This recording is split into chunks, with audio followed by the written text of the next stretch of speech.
Rieccoci insieme, finalmente il capitolo che vi dicevamo dedicato nuovamente agli anziani, pensionati in generale, però nella fattispecie qui abbiamo i pensionati della CISL, FNP CISL, e parliamo di un tema di estrema attualità che ha preoccupato moltissimi. Noi nella trasmissione in diretta di ieri sera alle 21 abbiamo avuto tantissime telefonate di persone allarmatissime per la questione sanità. Avevano paura perché dicono con tutto quello che ci trattengono nella pensione eccetera, con tutto quello che dobbiamo pagare, che abbiamo pagato una vita, adesso si dice che la sanità non regge, si sono presi dei provvedimenti da un lato a livello regionale dove comunque la nostra sanità funziona meglio di altri ma costa anche ai cittadini più di altri, abbiamo dei ticket decisamente onerosi, si stanno cambiando determinati sistemi e cambia il ruolo degli ospedali, ci sono degli accorpamenti, ci sono delle situazioni dove si parla di ospedalizzazione minore, quindi maggior domiciliarità, ma dove mancano effettivamente i servizi di supporto sul territorio, non ci sono, c'è poco da dire, e come verranno organizzati, e dove si cambia anche il ruolo del medico del base, il medico di base che però in molti casi nicchia, assente o è preso da altre cose e non sempre soddisfa le esigenze legittime dei cittadini. E poi la notizia bomba che è uscita ieri, che poi è stata rimodulata, adesso vedremo come andrà a mutuarsi, la sanità in generale del nostro paese così com'è non può essere garantita a lungo. E allora cosa vuol dire? Che si andrà a privatizzarla sotto certi aspetti, sopra una certa soglia di reddito, ma poi quale reddito? Perché viene sempre da ridere, perché sempre i soliti noti sono quelli che sono coinvolti, si parlerà sopra i 29.000 euro, faccio la battuta, ma perché alla fine quello succede. E allora che cosa dire? Vediamo un attimo di fare un po' di chiarezza con i nostri ospiti, ve li presento subito. Ben ritornata qui con noi, ci fa piacere avere Sabrina Dorio, segretaria OSR Veneto, responsabile politiche sociosanitarie, grazie di essere qui con noi, e anche Ferruccio Bales, segretario dei pensionati della CISL del Veneto. Buongiorno. Allora, il tema avrebbe dovuto essere, l'avevamo detto un sacco di volte, quello dell'IMU, ma non scateniamo gli animi. Ne parleremo magari ancora perché avevamo fatto una promessa e sono tutti in fermento. Adesso è più importante l'aspetto della sanità, proprio anche dalla notizia di ieri che ha allarmato moltissimi. Vediamo di capire qualche cosa in più, cosa sta succedendo, se non altro nel nostro ambito territoriale. Ferruccio. Parto io? Sì. Ma forse... Però se no possiamo partire anche è meglio dalle questioni di sistema. Io partirei proprio dalle dichiarazioni di Monti di ieri, no? Perché sono la fase finale di uno scenario che stiamo vivendo in questi anni, quasi apocalittico, nel senso che come si dice, la bestia la stanno affamando e la bestia è la sanità. Gli ultimi provvedimenti stanno tagliando... E non solo la sanità, attenzione. Nello specifico, anche, parlando di sanità che è a rischio, la bestia è stata abbastanza affamata, perché in questi ultimi provvedimenti finanziari, solidari, eccetera, le riduzioni ai finanziamenti sono state di una notevole quantità di miliardi. Cioè noi abbiamo fatto il conto fino all'ultimo provvedimento che nell'arco di 6 anni avremmo dovuto rinunciare complessivamente tra mancati aumenti, perché di anno in anno dice anche i fondi vanno aumentati, no? Certo. In realtà i fondi sono stati aumentati sempre di meno e con i risparmi chiesti si va oltre i 25 miliardi di risparmio nell'arco di 4-5 anni che si chiede alle regioni di fare sulla sanità. Gli ultimi provvedimenti poi hanno portato con la spending a ulteriori tagli e sono altri 6,8 miliardi a cui si sommano i provvedimenti successivi, cioè quello che si chiede alle regioni è di fare il servizio come prima, anche meglio, riorganizzandosi senza fare nessun investimento, come vedremo poi sui medici di famiglia, e quindi spendendo meno. Quindi spendo meno, lavoro di più, lavoro meglio e riorganizzo.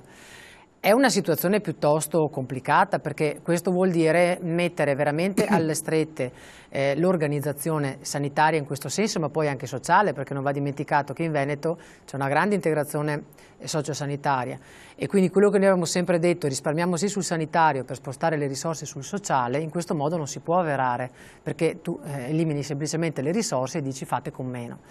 Perché dico questo? Perché noi sosteniamo da sempre che si poteva risparmiare in sanità, quindi riorganizzando, ottimizzando, riorganizzando gli ospedali piccoli che non coprivano il territorio adeguatamente, quindi spostando magari in centri più grossi le attività eccetera. Idee che troviamo nel nostro piano sociosanitario, ma che in questo contesto di tagli diventano difficilmente anche applicabili. Esempio, L'ultimo decreto Balduzzi, che è ancora in discussione, pone il Veneto nella condizione di dover tagliare complessivamente qualcosa di più di 500 posti letto. Quando ci troviamo regioni nel sud dove c'è uno sperpero mostruoso, sì, e dove tra l'altro viene i costi chiesto unitari sono... nel dare e avere, perché quello che viene detto è devi ridurre i posti letto per acuti, quindi l'ospedale in sé, l'intervento acuto, e devi aumentare i posti letto per il post, no? Quindi il post degenza, che sarebbero un po' quelli che noi chiamiamo in Veneto nel piano ospedali di comunità, cioè vieni dimesso in fretta come avviene già adesso e poi hai una collocazione dove sei assistito, è il personale medico, infermieristico, ma non costa più i 700 euro al giorno di un ospedale, ma ne costa 150. No? Ma dove sono queste strutture? Sono da creare. Allora, quello che dice l'ultimo decreto Balduzzi, che è in sintonia con la programmazione del Veneto come idea, ma non come numeri e non come modalità, perché poi ti chiedono di farlo in fretta ed è complicato, cioè le strutture non è che si accendono come la luce, vanno create, organizzate, no? E vanno dismesse altre. Quindi c'è questo processo che viene chiesto a costo zero ed è praticamente impossibile. Se non altro nella transizione c'è bisogno di... e quindi tagliando ulteriormente i finanziamenti crea un problema. E l'altro è che bisogna ridurre gli accessi inappropriati negli ospedali, non solo come cura ma anche come pronto soccorso. Quindi si ragiona fortissimamente nel dire in ospedale vanno solo gli acuti, abbiamo già fatto questi ragionamenti, no? Quindi il trattamento delle acuzie, le grandi patologie, però la cronicità va nel territorio come la non autosufficienza. Cosa dovrebbe fare il medico di famiglia in questa nuova rivoluzione che nei paesi fuori dall'Italia è già piuttosto avanti come modello organizzativo? È quello di dire bene, io non faccio più solo 3 ore di ambulatorio al giorno, e magari neanche tutti i giorni, e magari qualcuno ne fa di più perché lo fa a tempo pieno, qualcuno, quindi non generalizziamo anche nei giudizi sulla medicina di famiglia, però in un modello abbastanza fai da te, dove gli orari non sono certo le 36 ore a settimana di servizio, per dirlo, si chiede ai medici di mettersi insieme e quindi fare medicina di gruppo, chiamiamola in modo molto semplice, non solo magari tra medici di famiglia ma anche con altre professionalità, infermieri, l'assistenza sociale piuttosto che medici specialisti, e creare quel punto di riferimento che noi chiediamo nel territorio in modo che le persone si rivolgano lì e in quella sede trovino intanto copertura 24 ore su 24, però attenzione, questa è una cosa che era prevista dal 99, con la seconda riforma della sanità era già prevista, non ancora realizzata nel 2012. Oggi va bene che lo si dica, però lo si deve anche fare. E quindi i medici in questo modo sono in grado di intercettare i bisogni delle persone, se non 24 ore su 24, almeno 12 ore al giorno, con una continuità, no? E di non mandare in pronto soccorso le persone in modo inappropriato, ad esempio. Esatto, però è un cambiamento culturale importante. Esatto, però il problema è che non tanto in capo al cittadino, che per carità va educato, va fatto una cultura, come si diceva, un cambiamento, ma anche al medico di base, che tante volte farebbe piacere non andare al pronto soccorso, che comunque è una situazione un po' di impatto, ma ricorrere per delle cose immediate al medico di base. Però ci sono 2 aspetti, secondo me. Da un lato il medico di base non sempre disponibile, non è rintracciabile, non ti viene neanche a casa, sai, 42 di febbre, e questo lo sappiamo benissimo, se no la gente non andrebbe al pronto soccorso uscendo di casa, prendendo uno sbalzo d'aria con quello che comporta, e accompagnato per giunta. Secondo, i medici di base, che dir si voglia, con le dovute eccezioni che però confermano la regola, non sono preparati ad affrontare certe situazioni, ed è indubbio perché sono persone che si godono di una posizione ormai raggiunta e se ne stanno lì. Alcuni sono bravi, per fortuna, e sono strapieni tra l'altro di pazienti, molto selezionati, altri invece fanno il lavoro perché lo devono fare. Questo però viene imposto adesso, non c'è più la scelta, cioè fino a ieri anche la Regione Veneto aveva fatto degli interventi già con delle delibere prima del piano sociosanitario, e con il piano poi viene realizzato un percorso che va a vincolarli. Se questa parte del decreto passa, diventa un obbligo per i medici fare questo percorso, non è più facoltativo, come diventa obbligo stare nella rete informatica. I pazienti dovranno rivolgersi al medico di base, i medici potranno e saranno contenti di farlo, perché non avranno solo il medico di base, ma potranno avere, anche se il centro è un po' più svilupato, il cardiologo in caso di una valutazione, senza andare in ospedale per un elettrocardiogramma piuttosto. Ma dove saranno questi centri? Perché se adesso il medico di base viene scelto più o meno vicino alla casa, stiamo vedendo delle immagini chiare di pazienti anziani, se questi centri si trovano a tot chilometri che la persona non può arrivarci, è inutile. Sono centri che devono rimanere nel territorio, è chiaro che non posso averlo in ogni comune come adesso è. perché altrimenti vuol dire creare un centro presso ogni medico di famiglia. Invece quello che si chiede ai medici di famiglia è: non abbandonate il vostro ambulatorio, per carità, però un tot di ore alla settimana le mettete in gruppo per garantire una copertura continuativa del servizio. E quindi questo vuol dire che se io voglio il mio medico di base, o vado nell'ambulatorio dove lui comunque fa da riferimento, oppure devo prendere appuntamento per andare quando c'è lui. Questo però vuol dire anche che se ho un problema urgente trovo comunque un medico di famiglia che mi accoglie e che mi fa la valutazione. Non è più come adesso, che dopo le 11 non hai più nessuno, vai in pronto soccorso e aspetti le 20 di sera per la guardia medica, che tra l'altro non viene a casa, quindi c'è anche un problema di servizio. E quindi l'idea è proprio quella di modificare il servizio mettendo i medici obbligatoriamente in rete, sia informatica, in modo di ragionare finalmente della famosa cartella clinica unica, dove tutti chi lo deve sapere, cioè i medici, sanno tutto di me, senza che ogni volta racconto tutta la mia storia, l'ipertensione, i miei nonni. Quindi finalmente nel 2012, no, nell'epoca dove i ragazzi con internet fanno di tutto e di più, riuscire ad avere una cartella informatizzata e unica che a livello, nel nostro caso regionale, ma diventa nazionale, è accessibile per curare la persona, naturalmente con le dovute tutele di privacy per legge previste e per le finalità. Però vuol dire mettere i medici in condizione di lavorare, quindi loro dovrebbero essere, e in parte lo sono, la parte più sana, interessati a questo cambiamento, perché anche per loro è una rivoluzione, vuol dire seguire la famiglia e il paziente in modo molto più continuativo, in modo molto più globale, e quindi diventa anche, io credo, una motivazione professionale molto più interessante che non fare l'attività, come qualcuno lamenta, di scribacchino, che arrivano le persone e fai 2 carte. Vuol dire proprio rivoluzionare il proprio modo di lavorare. Ecco, esatto. Ma a questo punto che cosa vuol dire questo riferito al medico di base? Proprio in 2 parole, poi torniamo anche sul discorso. Beh, come pensionati il medico di base per noi è una figura essenziale, soprattutto per gli anziani. Ma io do solo 2 numeri e poi cerco di individuare un percorso che faccio io cittadino, se ho bisogno. Lo simulo. Ecco, col mio medico, anzi la mia dottoressa, che è un pezzo che non vedo più. Beh, buon per lei, buon per lei. Allora, tutte e 2 anzi a questo punto. In Veneto ci sono 3.200 medici di base, medicina generale cosiddetti, i famosi medici della mutua. Non partiamo da zero, abbiamo 165 aggregazioni, cioè medici che si sono messi assieme, e 705 che sono medici di medicina che hanno fatto delle medicina integrata da altre figure professionali. Le faccio un esempio che conosco e che ho abbastanza studiato, che è il gruppo di medicina integrata di Malo. Allora io voglio prendere proprio su questa cosa che ci interessa, però tenerla in suspense qui, i nostri telespettatori, anche lei ce la racconta bene, ce la spiega anche con l'esperienza personale, poi voi se avete bisogno, se avete degli esempi da farci oppure dei casi da risolvere, ci telefonate. Andiamo però in pubblicità, il primo break lo togliamo, che così dopo siamo tranquilli, possiamo fare un discorso un po' più completo, tra pochissimo.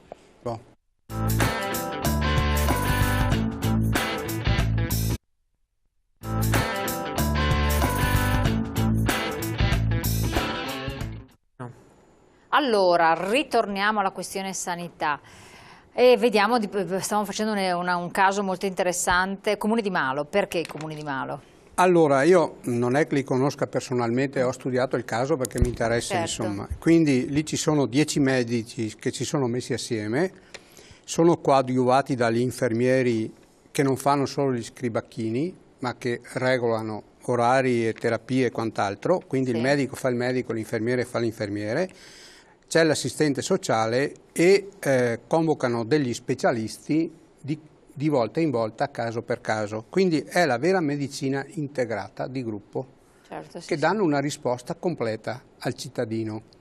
Non solo, ma poi non lo danno solo dal punto di vista sanitario, ma gli indicano anche degli stili di vita, anche l'alimentazione è importante, il moto è importante oltre una certa età, quindi gli danno delle indicazioni a 360 gradi, come si dice.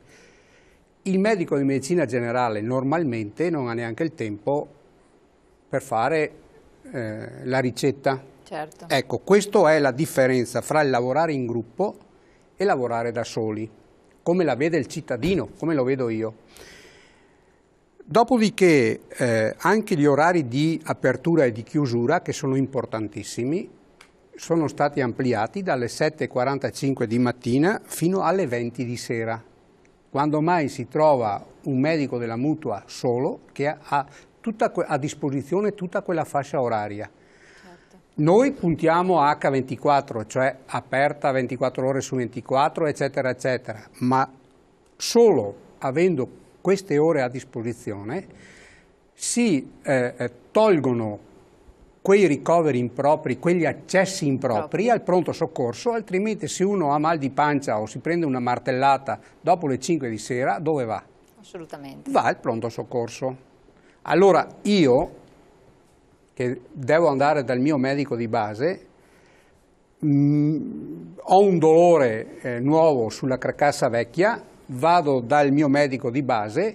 Il mio medico di base prima di tutto devo telefonare per prendere l'appuntamento, perché se ho la febbre a 40 viene a casa, se viene a casa il giorno dopo quando ho tempo. Se invece ho un doloretto oppure è una cosa di routine devo prendere appuntamento, e se dopo una certa ora vado al pronto soccorso.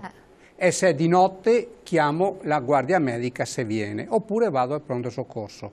Allora deve essere tutto che si tiene. Sì, se io ho un luogo dove vado alla mattina, non ho bisogno di telefonare, non ho bisogno di prendere appuntamento, vado là perché sto male o presumo di star male, mettiamola così, e trovo qualcuno che mi visita, ho l'infermiera, ho l'impiegata addestrata, ho l'assistente sociale se ho un problema a casa, ecco che ho un luogo dove vengo accolto nella mia globalità. Non mi guardano solo... Ma questo è realizzabile, fattibile, tutto, perché anche questo è un aspetto. Questo diceva lei prima, deve essere realizzato, ed è realizzato da qualche parte. Certo. Ecco perché bisogna prendere gli esempi di buone pratiche e mutuarlo in giro, perché si può fare. Un attimo solo, una telefonata. Pronto? Sì, pronto, buongiorno. Buongiorno signora. Grazie per queste trasmissioni che ci aiutano a vivere meglio. Prego signora. Grazie infinite. E poi questo posto che sta descrivendo il signor Ferruccio, se non sbaglio, esiste già o sono nel paradiso terrestre? Infatti avevamo fatto questa obiezione qui, nel paradiso terrestre. Ci dia l'indirizzo, ci salvi, ci dia l'indirizzo.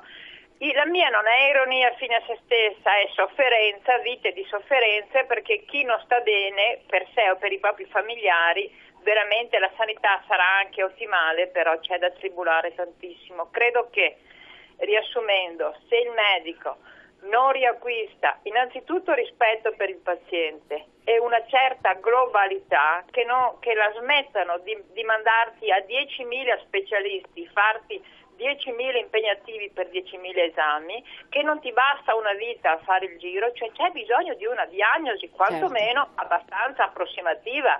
Non puoi passare la vita andando a farti esami e specialisti, spendendo la tua vita, quella poca salute e tutti i soldi che hai in tasca, e poi proprio il rispetto e la ottimizzazione del personale. Proprio ieri fatta una capiloscopia a livello personale, già mi hanno mandato via perché non avendo il piede diabetico devo andare in reumatologia, cioè ci sono già ste guerre, no? La capiloscopia fatta in angiologia solo per il piede diabetico, se no deve andare in reumatologia.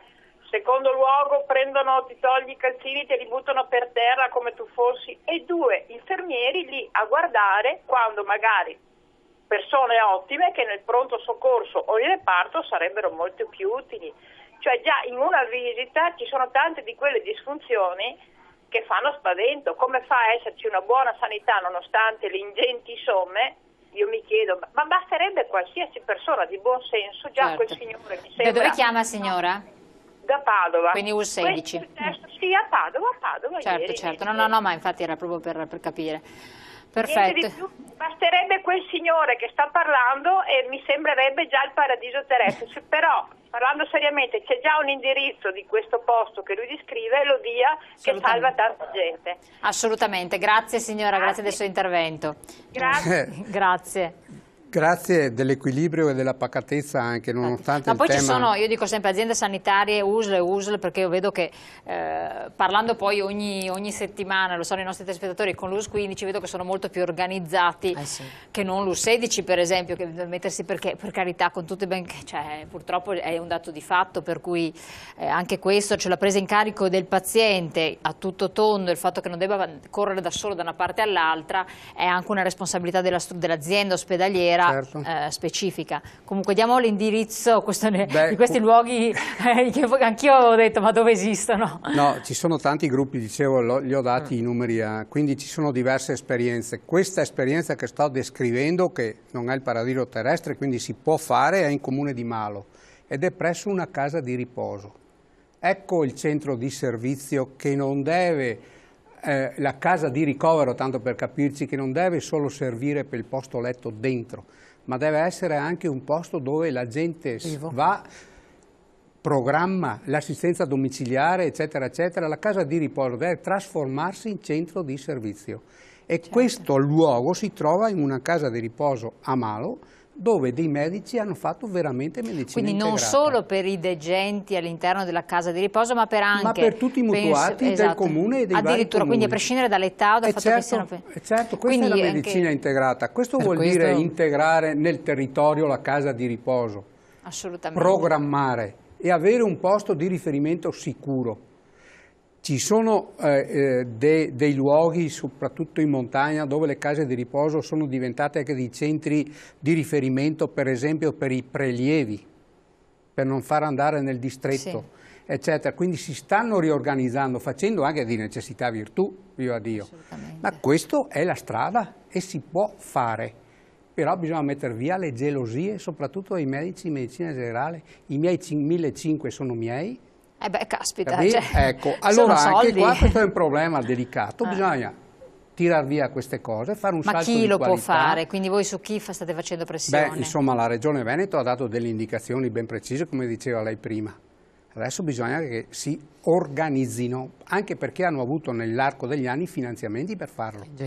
Ingenti. Ma proprio per essere molto precisi con i nostri telespettatori, queste aspettative da parte dei medici di medicina generale, che quindi siano maggiormente efficienti, dai, al di là di tutto, da che momento in poi chi ci ascolta può pretendere questo? Allora. E quindi, perché già adesso si sta cambiando rapidamente la sanità pubblica e quindi già adesso c'è un'aspettativa, si stanno muovendo, sono riorganizzati, cioè che chi ci ascolta cosa deve recepire? La situazione attuale, il fatto, diciamo, una cosa è il fatto e una cosa vorremmo, no? E cosa potrebbe essere? Il fatto è che in Veneto esiste già una delibera che prevede che entro il 2014 i medici debbano andare a regime per fare queste associazioni funzionali territoriali, si chiamano così, e tra l'altro sono riprese anche dal decreto Balduzzi, quindi vuol dire che il Veneto ha influenzato un po' quelle che sono le scelte di riorganizzazione, in positivo.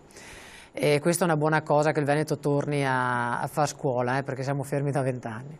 L'altra cosa è che nel frattempo i medici possono scegliere due tipologie, se fare, come è poi nel decreto Balduzzi, la scelta verso una medicina di gruppo solo medici, quindi monospecialistica, oppure anche con allargata, multiprofessionale, con gli infermieri, assistenti sociali e i medici quindi specialisti. È una scelta che dovranno fare. Devono fare questa scelta. Io dico però una cosa. Nel frattempo, fino a che non arriva l'obbligatorietà dall'alto, quindi l'imposizione col decreto, bisogna che i cittadini chiedano ai loro medici: ma tu hai intenzione di metterti in medicina di gruppo o stare per conto tuo? Perché sennò io cambio medico. Bravissimo. Cioè, questo bisogna che lo facciamo noi. Non aver paura di fare queste domande ai medici che dovrebbero essere a servizio dei cittadini. Esatto. Assolutamente. C'è un'altra telefonata. Pronto? Pronto, sono Lino dalla provincia di Verona. Prego signora, chiediamo alla regia che alzino un po' il volume, dica tutto. Senta una cosa, sente bene lei? Sì, no, adesso stiamo sentendo. Sì. Allora io scusi un attimo, io volevo sapere, la signora e il signore cosa rappresentano, se sono sindacalisti o sono politici? Sindacalisti, non politici, sindacalisti. Allora io le spiego una cosa, va bene, io voglio sapere con quale metodo l'unità sanitaria, la regione nomina i medici, i direttori sanitari e i direttori sanitari. Voglio sapere, perché quello che risulta a me, ci sono dei direttori sanitari che quando gestivano la propria azienda non cambiavano neanche le gomme dei camion che andavano a consegnare il gasolio, va bene? le spiego, hanno fatto 70 giorni di carcere, parlo di quello che siano stati dopo assolti, non assolti, ma erano implicati dentro nel mezzo nel giro, va bene, vicepresidente della strada del Brennero, allora diciamo sono per tutti quanti le salse questi direttori sanitari. Cosa interveniamo in regione a nominare? Invece di nominarne uno del responsabile, competente, serio e onesto, va bene, per tutta quanto ogni provincia. Le dico di Legnano, nominano primari che non hanno la competenza, chi è il diritto? Questo è il male. E dopo ci sono sprechi, la gente che timbra, che non timbra uno per uno, timbra per l'altro, qui c'è una responsabilità. Che è giusto inutile che i sindacati non vogliono che si licenzi. Se io non voglio licenziare che siano licenziati i dipendenti, ma chi dirige i dipendenti, quando non funziona un reparto, le cose si devono essere licenziati e non mettere trovare una professione di andare a cambiare posto. Ha capito? Questo certo. è il discorso che io vorrei dire. Perché se noi vogliamo moralizzare, e lo spiego ai signori dei sindacati, se io voglio andare a visitarmi, ho 77 anni e mezzo, nel 78 a fine marzo, va bene, se devo pagarmi, devo andare nell'ospedale, va bene, e dell'ospedale e andare da uno che mi fa la visita, spendere 150 euro e quello mi trova il posto se mi devo operare. Ha capito? Altrimenti quello che è il poveretto lo fanno morire. Grazie del suo intervento. Qui facciamo riferimento poi a delle cose che sono venute fuori attraverso Striscia la Notizia, poi anche le Iene eccetera, di dipendenti della sanità pubblica nella zona appunto che filmavano i cartellini per più persone, che uscivano, poi purtroppo è stato un fenomeno diffuso, è un fenomeno diffuso perché ancora ci sono segnalazioni di casi del genere, per cui pensano di essere invisibili ed è giusto che a questo punto perdano il posto di lavoro per questo tipo di inadempienze, perché con la fame che c'è di posti di lavoro, se uno è inefficiente non deve avere nessun tipo di, a meno che non sia l'eccezione, il caso singolo, insomma. Però questo problema dei direttori, è sorto più volte dei primari. Io vorrei sciogliere un nodo. Noi prima di essere sindacalisti siamo cittadini, siamo genitori, siamo figli, abbiamo dei nonni, cioè abbiamo una vita normale come tutti gli altri, con i problemi anche di salute e di accesso ai servizi che hanno gli altri. Sì, quindi la nostra visione non è che sia diversa da quelli che telefonano nell'approccio ai servizi. Quello che però vogliamo dire è che conoscendo gli strumenti e conoscendo il sistema ci possono essere delle soluzioni con fatica che si possono intraprendere come strade per risolvere il problema. Certo che non è così facile, soprattutto quando la normativa viene violata e quando una serie di aspetti organizzativi non vengono presidiati, perché anche la questione che diceva nessuno di noi protegge né i fannulloni né le persone incapaci a qualsiasi livello. Però io vorrei anche dire che abbiamo un grandissimo problema, che se le persone fanno quello che vogliono, se vogliamo parlare in termini di qualità del servizio, di assenteismo piuttosto che di... è perché c'è qualcuno sopra che non governa, che non presidia, che non dirige. Quindi quel famoso detto che il pesce che puzza sempre dalla testa non è che è nato a caso.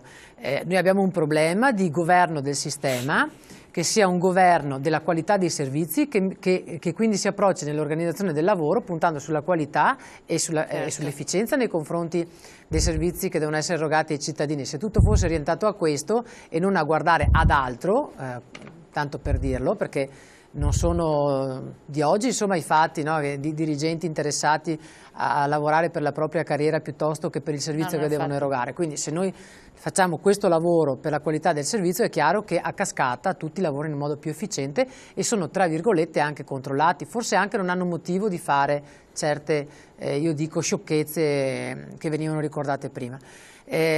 La questione di chi fa le nomine, c'è una legislazione nazionale che prevede come devono essere fatte le nomine, e quindi la questione è che all'interno però di uno spazio di discrezionalità che possono avere i direttori generali per la nomina dei primari, che con l'ultimo piano è stata modificata. Sì, tra l'altro, esatto, questo è stata modificata perché la nomina dei futuri primari dipende da una verifica fatta a livello regionale. Questo ci dà più garanzie che c'è meno sviluppo sul fronte clientelare piuttosto o gli amici degli amici piuttosto che sulla professionalità, non lo so, perché come si diceva prima dipende dai politici, perché alla fine chi gestisce in regione queste scelte non siamo né noi né i cittadini che hanno il problema, ma è sempre la politica. Quindi va capito se complessivamente il fatto di anche irrigidire la scelta o di affidarla alla politica sulla scelta dei dirigenti dei primari li migliora o no. Però vorrei anche dire che io non credo ci siano primari incapaci, ci saranno più bravi o meno bravi, però di solito vengono comunque selezionati nella loro branca specialistica. Mi preoccuperei se ci fosse una persona totalmente incapace. Ecco, non tutti i primari sono dei bravi dirigenti, cioè si chiede ai primari di fare i dirigenti. Si è voluto fare il dirigente unico in sanità, secondo noi anche sbagliando, perché un conto è essere il professionista della salute, il clinico, un conto è essere il manager che gestisce e organizza. Se si chiede allo stesso primario di fare la stessa cosa, forse su una delle due pecca. Assolutamente. Tornando al discorso della riforma sociosanitaria e quindi dei posti letto, cosa possiamo dire a riguardo? Quindi cosa va a cambiare, cosa che ha anche preoccupato poi i cittadini, alcuni ospedali verranno chiusi, eccetera? Guardi, in quella riforma quello che c'è, che a me insomma interessa e c'è di buono ed è interessante, è che soprattutto si preveda l'ospedale di comunità, di prossimità, chiamiamolo come vogliamo. Quindi questo è un po' il vostro punto di vista? Questo è quello che interessa soprattutto a chi negli accessi all'ospedale ha circa l'80% che è sempre la persona anziana. Allora, l'abbiamo già detto mi pare e lo ribadiamo e lo ribadisco, quell'1,2 posti letto, 1,2 per 1000 mi pare, per 1000. Ecco, di posti letto che debbono essere assegnati a queste nuove strutture va fatta al più presto, perché se manca un pezzo di quel puzzle la ruota non gira. Quindi siamo partiti dalla struttura di base che deve aggregarsi, deve superare certi schemi, andare avanti con la mentalità e sono i medici di medicina generale. Poi si va in ospedale il meno possibile quando si ha veramente bisogno, se c'è questo filtro che funziona, certo. E quando si esce dall'ospedale, come abbiamo già detto, perché in ospedale si sta il meno possibile, per tanti motivi, non solo economici, deve essere questa struttura intermedia che mi accoglie. Esatto, no, se no che uno non finisca subito a casa e poi non sa come muoversi, ecco, questa è una cosa importantissima. Questo è uno dei punti fondamentali di questa... Ma assolutamente, questo è vitale. Un attimo solo perché c'è un'altra telefonata. Pronto? Sì, pronto, buongiorno, sono Daniele. Da dove chiama? Da Castelfranco. Sì, prego, dica. Luigi Treviso. Allora, siccome mi ha detto di essere un po' veloce inerente al riguardo, allora, sicuramente con la terza media, no? Posso insegnare qualcosa a qualche politico o via dicendo? Ai dottori no, perché io ringrazio certi dottori, sono certi di buoni e io posso ringraziare nell'US 15, visto che ho visto le immagini prima dell'entrata all'ospedale di Campo San Piero, sì. Posso ringraziare il primario Bendemiati con tutto il cuore. Va Dopo bene. Io so cosa, lui lo posso ringraziare con il cuore, lui è una persona corretta per bene e di cuore. Dopo ognuno sa di sé. Detto questo qua, vi ringrazio per la vostra emittente e mi fermo qua perché mi hanno detto di essere un po' inerente alla tematica. Grazie molto. Tematiche risponderò di me. Grazie. Grazie, arrivederci. Ringraziamo anche il nostro telespettatore. Poi effettivamente, ne lo dicevamo anche prima, ci sono delle aziende sanitarie, delle USL che funzionano meglio, queste l'abbiamo toccato anche con mano per cui ce ne rendiamo conto, altre che invece che purtroppo funzionano peggio e siamo comunque nel Veneto, attenzione, perché come ci spostiamo verso il sud d'Italia mettiamo le mani nei capelli. I servizi territoriali comunque, perché si parla sempre di territorio, di servizi territoriali e soprattutto di una minore ospedalizzazione che è importante, però la paura del cittadino è questa, cioè di sentirsi veramente che questi servizi non partano, che non ci sia questa ospedale di prossimità e di trovarsi sbattuto a casa. E dopo fai quello che vuoi, ma tanto a casa sei. Se hai soldi, giustamente come dicono tutti, ben venga, ti prendi l'infermiere privato, una badante o due e sopperisce tutto. Se non hai soldi, come moltissime persone non hanno, ma chi ci governa non se ne rende conto, perché se uno non prende 1.000 euro al mese e non capisce cosa vuol dire, vivono di nulla, cioè vivono in condizioni indecenti. E questo forse è il vostro ruolo cardine in questo momento, cioè fare pressione perché certe cose non c'è tempo, devono essere già pronte. Prima di fare la riforma bisogna già pensare che queste devono partire. E dopo si dice prende un provvedimento di legge, perché poi i cittadini ormai si sa, ci rimettono sempre. Assolutamente, è importante. Quindi è una battaglia fondamentale. Soprattutto alla luce di quello che hanno fatto ieri in Consiglio regionale, cioè di approvare una serie di emendamenti, tra cui quello di dire che le schede di dotazione territoriale, che sono quelle di cui stiamo parlando adesso, quindi quanti e quali posti letto, io qua mi sono fatta una tabella di quanti posti letto dovrebbero essere, sono più di 8.000 posti letto nuovi tra ospedali di comunità nel Veneto e ospedale post-acuzie eccetera. Quindi per creare un servizio di questo tipo ti devi dare anche dei tempi. Ieri un emendamento votato in Consiglio regionale scioglie il nodo dei 180 giorni entro cui la Giunta si deve esprimere per fare una proposta di riordino di questi servizi. Secondo noi è demenziale, perché vuol dire che non ci si mette più fretta e urgenza rispetto alla necessità di...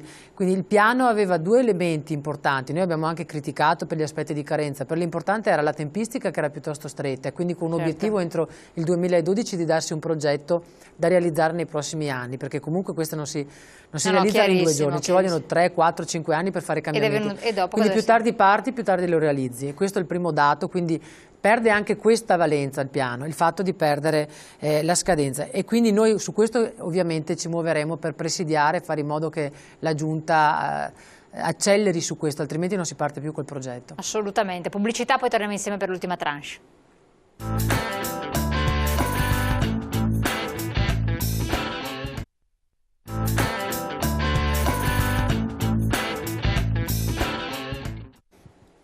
Allora, rieccoci qui, un po' solo una domanda, Ferruccio.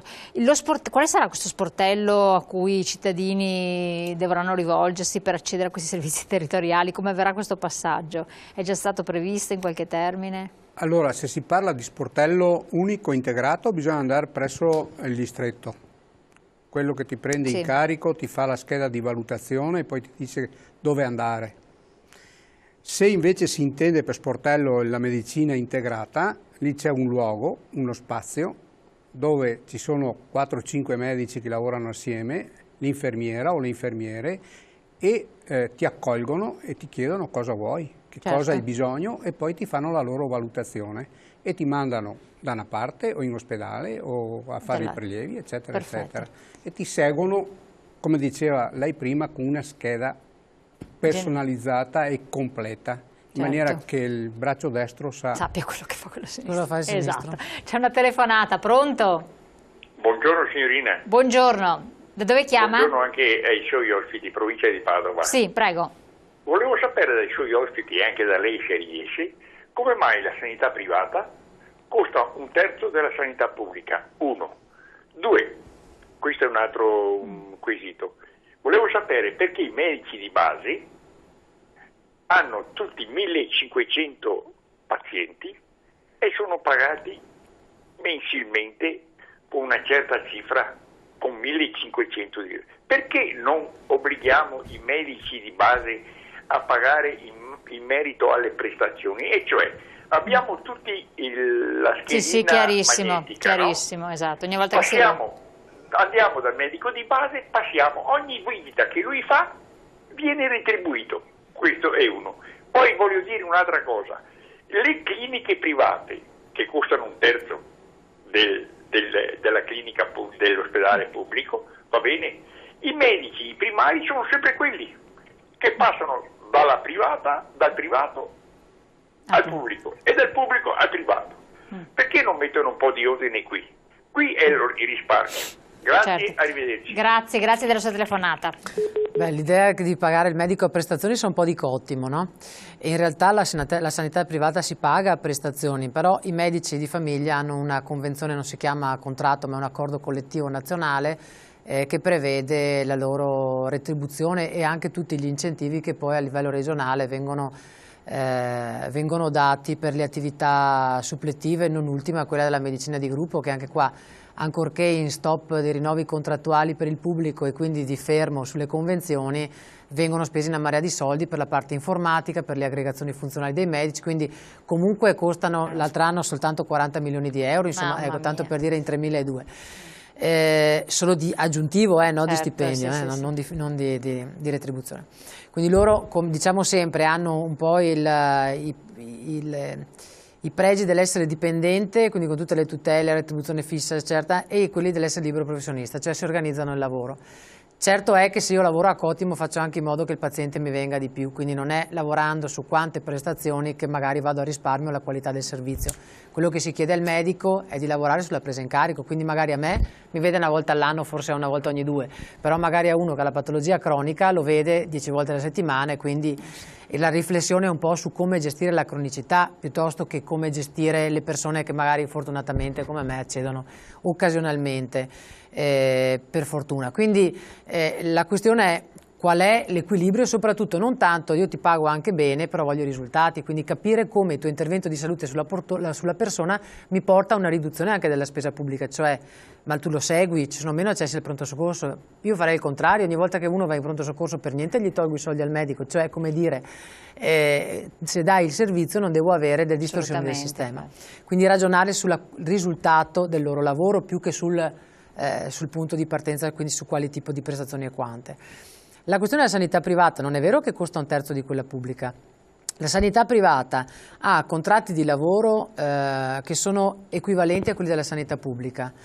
Ha un'organizzazione che oggi non è vincolata a standard di dotazione organiche e quindi magari carica di più, ma neanche nel pubblico ci sono dotazioni organiche di riferimento. La Regione però ha deciso di fare dotazione organico di riferimento minimo, come dire, se tu vuoi essere accreditato devi darmi minimo questa qualità, quindi tot infermieri, tot medici per tot pazienti. Quindi quando si creerà anche questo avremo un ulteriore elemento per parificare il pubblico al privato, e cioè che per capire se la qualità che danno è parificata, anche se devo dire che oggi le dotazioni organiche sono più strette nel pubblico per i blocchi di assunzioni e per le condizioni che sappiamo, che non nel privato, che è libero di assumere in base ai suoi bisogni. Nel pubblico non c'è questa libertà. Il privato viene pagato con delle tariffe che sono previste a livello regionale, e con l'ultima spending review, con la legge di quest'estate, la 135, viene fatto e verrà fatta anche un tetto di remunerazione a livello nazionale, per cui il privato non può neanche contrattare a livello regionale il minimo massimo, ma ci sarà un contenitore previsto. Intanto nel frattempo i costi del privato sono stati tagliati, cioè nella spending c'è tutto il risparmio che il pubblico deve fare, non ultimo il finanziamento, che sono le USL e la Regione che paga il privato, non è che lo paga il cittadino, come ospedale stiamo parlando, o come specialistica, e quindi hanno un tetto su quante prestazioni dare e quanti anche ricoveri e tipologie di assistenza possono dare. Non è che possono fare quello che vogliono e la Regione paga a piedi lista, c'è un tetto alle prestazioni. E per quanto riguarda invece le figure di professionisti che lavorano tanto nel privato quanto nel pubblico? Che lavorano? I medici che si trovano tanto nel privato quanto nel pubblico. Se è lo stesso medico, questo è regolamentato dalla libera professione, cioè oggi un medico deve scegliere se fare la libera professione dentro o se la vuol fare per conto suo, nel qual caso rinuncia ad avere tutti i diritti che ha un medico dipendente ospedaliere al 100%. Il fatto che il medico abbia la possibilità di fare libera professione fuori ha bisogno di essere regolamentato. Anche qua l'ultima normativa va a regolamentare la parte della libera professione, però non stringendo come diciamo noi, per garantire che il cittadino vada lì veramente come libera scelta, non perché è costretto, perché un conto è dire io nella mia libera scelta voglio andare dal medico che dico io anche a pagamento, un conto è dire sono costretto ad andare a pagamento perché di là non mi danno il servizio di qualità in tempi adeguati. Quindi la questione è capire, dopodiché noi sappiamo benissimo che la maggior parte delle persone vanno dagli specialisti in libera professione perché vogliono quel medico, perché gliene hanno parlato bene, e non necessariamente perché è il medico l'unico che può far bene quel lavoro. Quindi delle volte abbiamo la possibilità di avere un'offerta di qualità anche nel pubblico, però le persone scelgono di andare nel privato. La cosa deve essere regolamentata, cioè le persone non devono essere costrette, come si diceva prima, perché il dato ultimo, 36 miliardi all'anno che le famiglie italiane spendono di tasca propria per pagarsi sanità privata aggiuntiva a quello che già pagano con le tasse. Quindi 106 miliardi di sanità pubblica pagata col Fondo Sanitario Nazionale, a cui vanno aggiunti i 36 miliardi che pagano di tasse. La percentuale è mostruosa, cioè non esiste paese in Europa con un'incidenza così alta di spesa personale diretta. Chiarissimo. Tanto è arrivato anche un altro messaggio, diceva se i posti letto disponibili, un letto virgola e mezzo per 1000 abitanti sia una cosa ragionevole, visto comunque il bisogno di sanità crescente in virtù dell'aumento dell'aspettativa della vita, se è una cosa seria oppure no. Noi naturalmente non possiamo dire altro. Il dato non è corretto perché il dato dato 3 per 1000 nel futuro, oggi siamo al 4 per 1000 in Veneto. 3 per 1000, quindi questa è la situazione. L'1 e 2 è aggiuntivo. Certo, oddio, noi non possiamo sapere se sarà così oppure no. Certo è che comunque intanto parlare di ospedali di prossimità è una cosa importantissima, che se non altro venga realizzato, perché sennò veramente restiamo in una fase di gap gravissima e naturalmente chi ne paga le spese, chi non ha disponibilità economica, quindi i classici soliti pensionati e i pensionati del domani che non saranno mai, cioè i giovani che non avranno mai la pensione, punto di domanda, chi ci pensa? Non sicuramente chi prende provvedimenti che ha una certa età e che ben poco gli importa di quel che succederà un domani. Ma tant'è, noi dobbiamo ringraziare i nostri ospiti dell'FNP CISL, dei pensionati che ci hanno supportato in questo percorso, aiutando i nostri telespettatori che naturalmente sono grati di questo, perché essere informati è bene. Speriamo di poterli avere presto con noi nuovamente per dare aggiornamenti sulla situazione. Intanto io vi ringrazio e vi saluto, appuntamento come sempre domani alle 12:40. Grazie.